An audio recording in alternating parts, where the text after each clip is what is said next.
Ooh, and I just realized that I had the mic off, and I said yippee yay.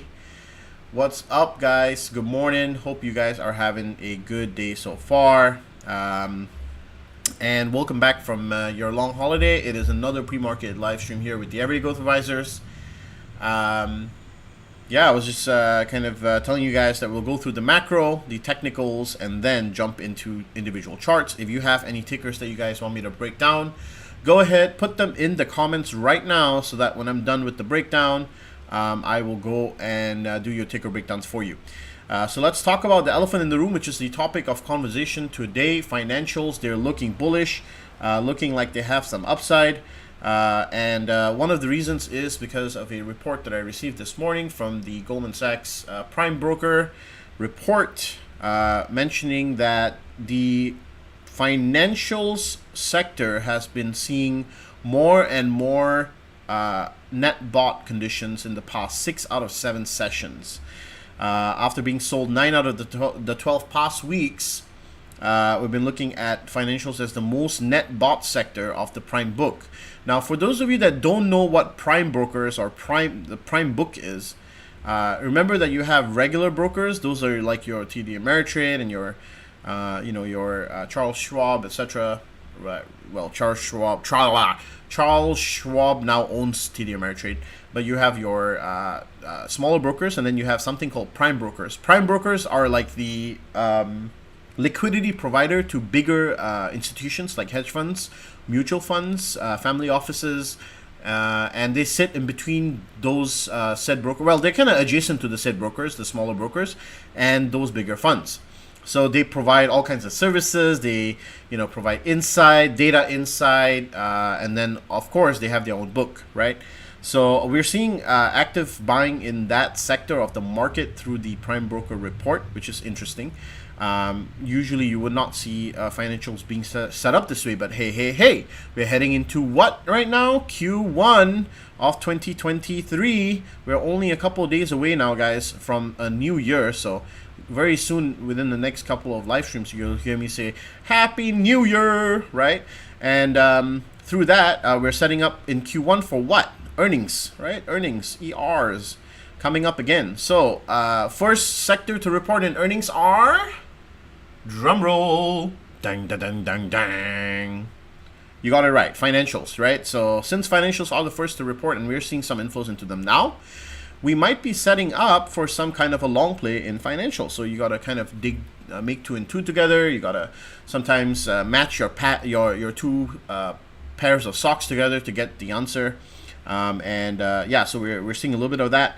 Of course, now the next thing, this is just one part of the puzzle that we're putting together. We're seeing some first level of data coming in. Now we'll start to see in the next week or so if we can see follow through with unusual options activity, right? And that will really seal the deal for us. Why? Because remember, when institutions take positions, they always will try to take options first, and then behind it will come the equity rally. Because remember that options are derivative instruments of stocks, and therefore they have to buy the options first before they start to buy up the stock. Okay, so that's one small thing that I'm looking at in terms of positioning, in terms of a macro sector positioning. Of course, adding on to that, if you were here, actually, I briefed yesterday on the Discord. So this is one of the things where I'm going to brief it to you guys, but this is a day old now. So financials was also a sector based on our sector rotation that is approaching that oversold bounce level. Now remember, this is just a stochastic indicator. This is more like just shows you the relative strength of the stock within the different sectors. But it's always good to have information like this, and I'm just showing you part of it because the Discord members have access to all of the sectors and all of the information that they need to make decisions. And we already went through this yesterday, that there are a handful of sectors that are super nice to purchase on this dip. And so I already mentioned that to the team yesterday, and I still hold strong with those. Still watching for opportunities in all of those sectors, but just hand in hand along with the thesis that I just showed you about financials being bought up, you can see that they are approaching that oversold level as well, which is a nice little addition to our thesis. Okay, so from the macro standpoint and the structural standpoint, we're seeing a little bit of possibility for a bounce in financials in the near term. Now, obviously, that doesn't mean that we have to go directly from here up into 36 or 37 right away, right? But we have to keep our eyes open for that breakthrough above, what is this level here? 34.50, let's just say, or 34.25 on XLF for us to really get that rally. And then also for confirmation, let's go just have a look now at the rest of the financial sector. So things like Wells Fargo Chase, right? Approaching a nice demand level, right? You can see this is a demand zone, right? Very clear demand zone. Wells Fargo Chase here. Another thing, right? What should you do next? You should be finding out what is the holdings, top holdings of XLF, right? Go and look at that, right? So what are the top holdings of XLF? You need to go have a look at that. No. Okay, except fine, whatever. Take my life. Right? Holdings. Here we go. Boom, boom. So top holdings. Berkshire Hathaway is actually one of the top holdings, 14% of XLF. Then comes JP Morgan. Then comes Bank of America. Then comes Wells Fargo. Then comes Charles Schwab. Then comes Goldman Sachs. So we should actually only pay attention to these here because this already makes up more than 30%. So Bank of America, JP Morgan, and Berkshire is actually one of the top holdings. So therefore, let's have a look at all of these. BRKB, right? We want Berkshire Hathaway B. Berk.B, this one. There we go. Berkshire B looks like it is in a role reversal situation, right? This is actually a dual zone right here. If you look at it, this is a huge dual zone.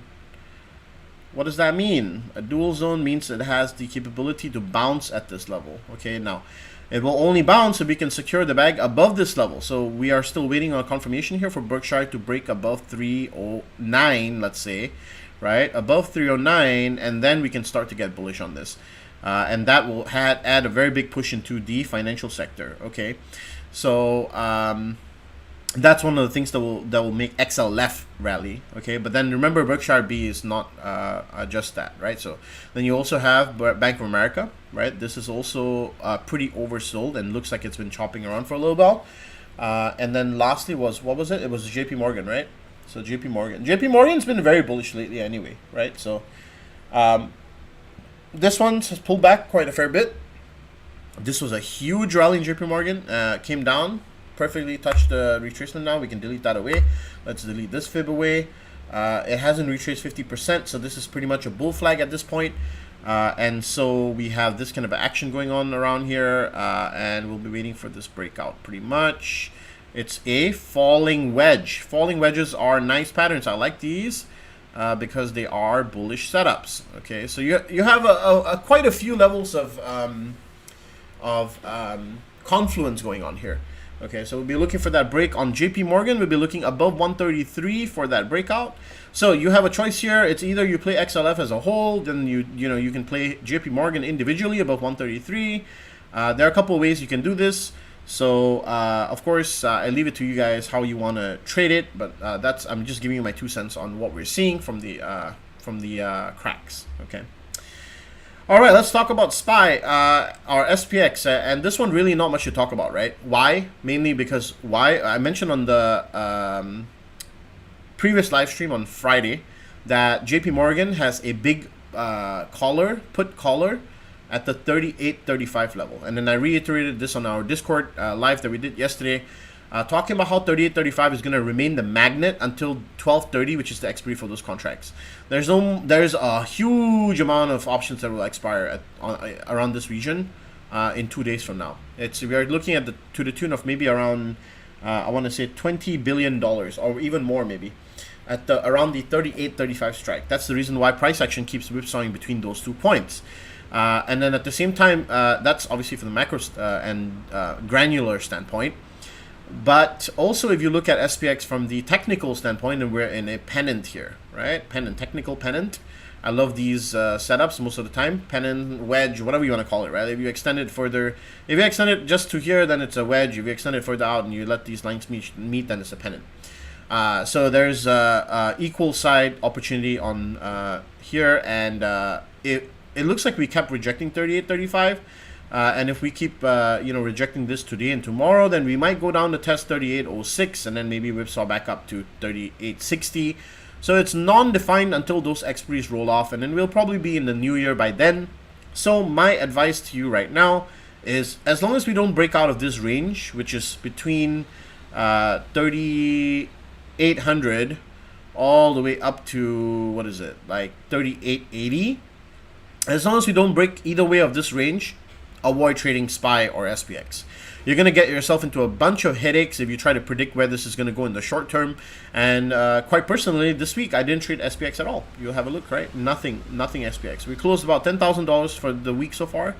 And mostly on XOP, XOM. I played energy. Remember, I told you guys my energy. I even put in the newsletter. And then Microsoft, Meta, yesterday we took some short positions on those. Netflix short position, Apple short position, and I took a long position on BABA for reopening play on China, and then pretty much closed out the runners on XOP, XOM yesterday. I got stopped out on them. So those are also 2 structural trades, and I'll be looking to re-enter XOM, XOP when I can. So I've already marked the entries and exits on these trades. You guys can see them by now. And yeah, so those were some trades that we took throughout the week. And in terms of anything else, I haven't been trading SPX at all, in fact. So if SPX does indeed sell off today, then we'll see probably an extension back down into 38.06 and then maybe retest this 37.97 level. That will send NASDAQ down considerably. NASDAQ has been very, very weak and has been unable to really claw back at all. You can see that if NASDAQ falls here, it has the 10,600 level, $10,600 level to retest, which has been demand for the past two times.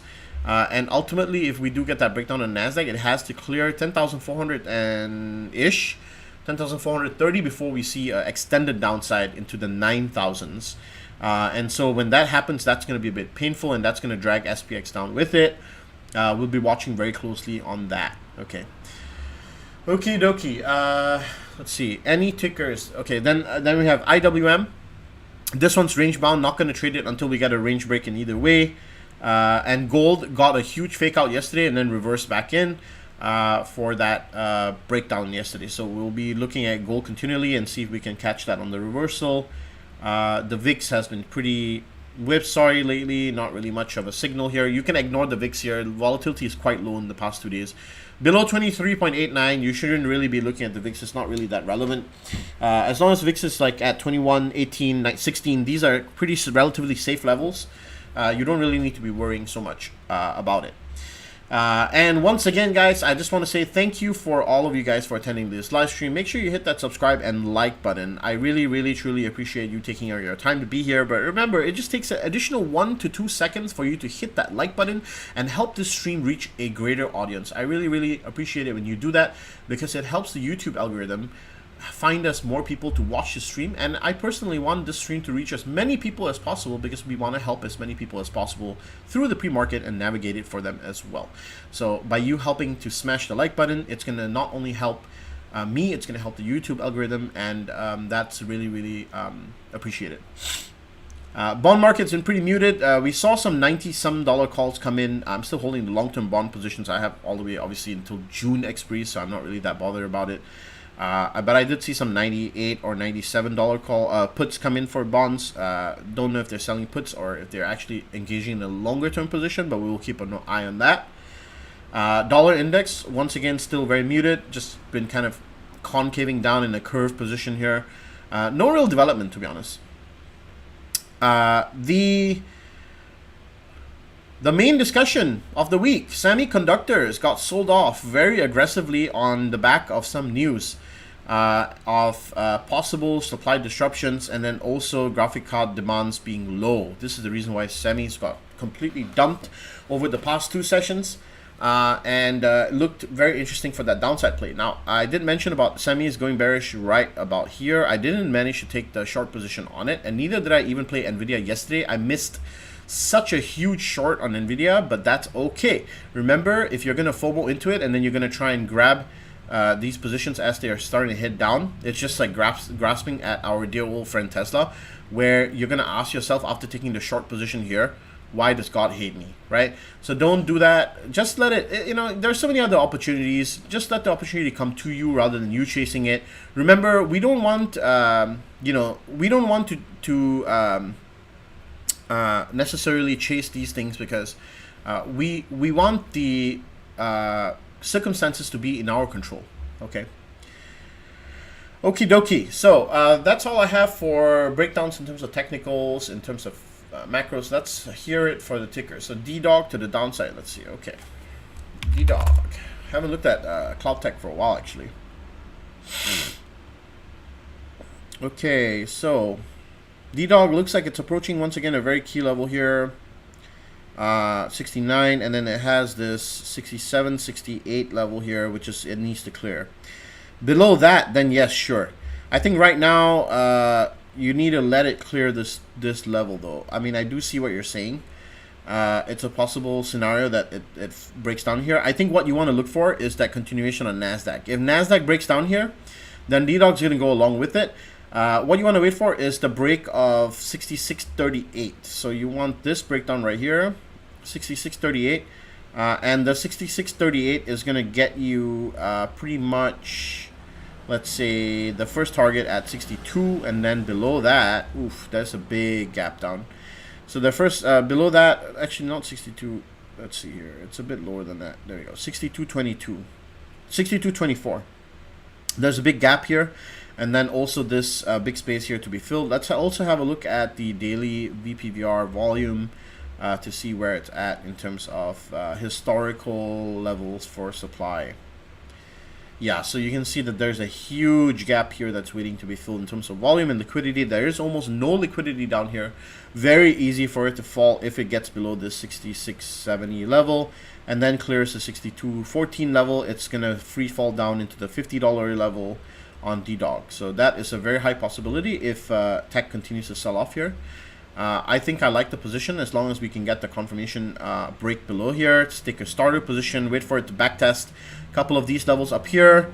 So we're looking at breakdown, backtest, re-enter some more. So first entry, second entry, and then as you get on your way down, you can scale out some here, scale out some here, scale out some here. That would be a great way to trade this one specifically. If you're looking for those extension numbers, they should probably line up with this wave right here. Let's see here. Yeah, so the 0 extension obviously going to be at this wave here, and then you have 23.6 at around $61. So this will be a key level right here, and then you have this levels down here. So there you have it with D-Dog. I think it's a good setup. You gotta let it play out. Wait for the confirmation, execute, and then yeah, take it the way that you will, Jeff. I think it's a good setup. Thanks for bringing it to my attention. XOM looks like it took control of dual zone around 107, 108. Let's have a look. 107, 108, 107, 108. Yeah, it did. It absolutely did. Now the thing is, XOM had a couple of days of impulse, so I'm waiting for a wave back down to retest some of these levels before I enter long again. We had a perfect play up of this wave, and so I rather take my profits here and then wait for a little bit of a pullback, or if it doesn't pull back, then I'll wait for the re-break of 110 to play maybe 111 or up to 115 calls for the next wave setup here. There's going to be a lot of fight above this level in terms of price action. So we'll be waiting to see what XOM does based on the volume. We're looking at this. Yeah, we have a pretty decent amount of volume that will come in around this area at 110, 111. So this area is going to be fought for a little bit. But once it crosses over that, then it's going to be hallelujah all the way up to the 23.6 extension up there. So we'll be looking for that possibility. Okie dokie. Any more ticker breakdowns for me? If not, I'm going to end the stream now. And yeah. Oh, and also Wednesday. Sorry, not Wednesday. Friday. Just a heads up. I will not be holding the live trading, the live stream, but I will be putting out a video. Okay, so because I gotta attend a my friend's bachelor. What is it? Bachelor party? Yeah, bachelor party. Well, not bachelor party, but he's inviting me to be his best man, and so I need to go for the planning of that his wedding. So I won't be around for at the 10 p.m. live stream, but what I'm gonna do is I'm gonna record before I go to the party and upload it to YouTube, and I'll post the links on the socials, on Discord and wherever else, so you guys have access to it, and you can watch it on demand for Friday. Okay, so you guys don't feel lost, or you don't feel like you don't have someone to break down the market for you on Friday. I'll do it right before I leave, so that you guys have the best available information, and that way you have your breakdown on Friday as well. Yeah, no problem, man. Netflix. Okay, so Netflix is another one that I've been playing. I played the short position yesterday, continuation. I'm looking for more continuation today, and I guess I kind of got it. So I have some runners on Netflix. If you guys can see, I have these runners right here. Netflix 285s. I bought these. I have 10 contracts left. The whole position was much bigger. I had 30 contracts, but then I sold 20 of them for a 24% profit, because remember, nothing is guaranteed in this market. And I guess now the market's going to open up at 281, so these contracts are going to be $4 in the money, which is nice. So yeah, we'll see a pretty decent profit on Netflix at the open, hopefully, and if it can continue to fall down here, then the next stop here is going to be 276, 277, and below that is going to be 263. Remember, Netflix was in this huge ascending wedge, and I don't know how many of you guys have been following this stream since we spoke about Netflix being in this huge ascending wedge. Do you guys remember? How many of you remember? If you remember, say I remember in the chat right now, and that means you're a real one, and that means you've been here for a while, because we've been talking about this for hella days at this point, like hella days. How many of you remember this big setup, and we've been playing it ever since? We took the short up here. Do you guys remember that? And then we played another short up down here. And now on the retest and the rejection, we played another short. So we're going to take this short all the way down as long as it can take us. No one remembers? No way. What? There's no way that no one remembers. Come on, at least someone has to remember. You do. Okay, cool. There we go. Finally, someone. Okay, cool. Anyway, point being that we've been covering this for a long time. This ascending wedge pattern. And now that it's finally breaking down, we can start to take aggressive short positions once we get confirmation. That was my point of bringing that up. Not bringing that up to make you guys feel FOMO. My point of bringing that up is we've been talking about this for a hot minute, and the breakdown below this level here today solidifies after the confirmation will be below 276.82, this important level here, which is the previous low. And below that should send us down to 263.65, which is the extension here, and then finally 255 below that. So Netflix has the potential to go further down before another bounce. We're playing it level by level. So I'll cover it again on Friday's video, and I'll give you guys an update on where we are with that. Okay. Appreciate it, guys. Thanks for tuning in. I'll see you guys back on Friday, and I'll post a video for you guys before I leave. So have a good one, and take care. Peace out. And love you guys. Thank you for supporting. Thank you for always being here. Yeah, smash that like button on the way out. Appreciate it. Have a good one, guys. Be safe, and don't overtrade. Bye.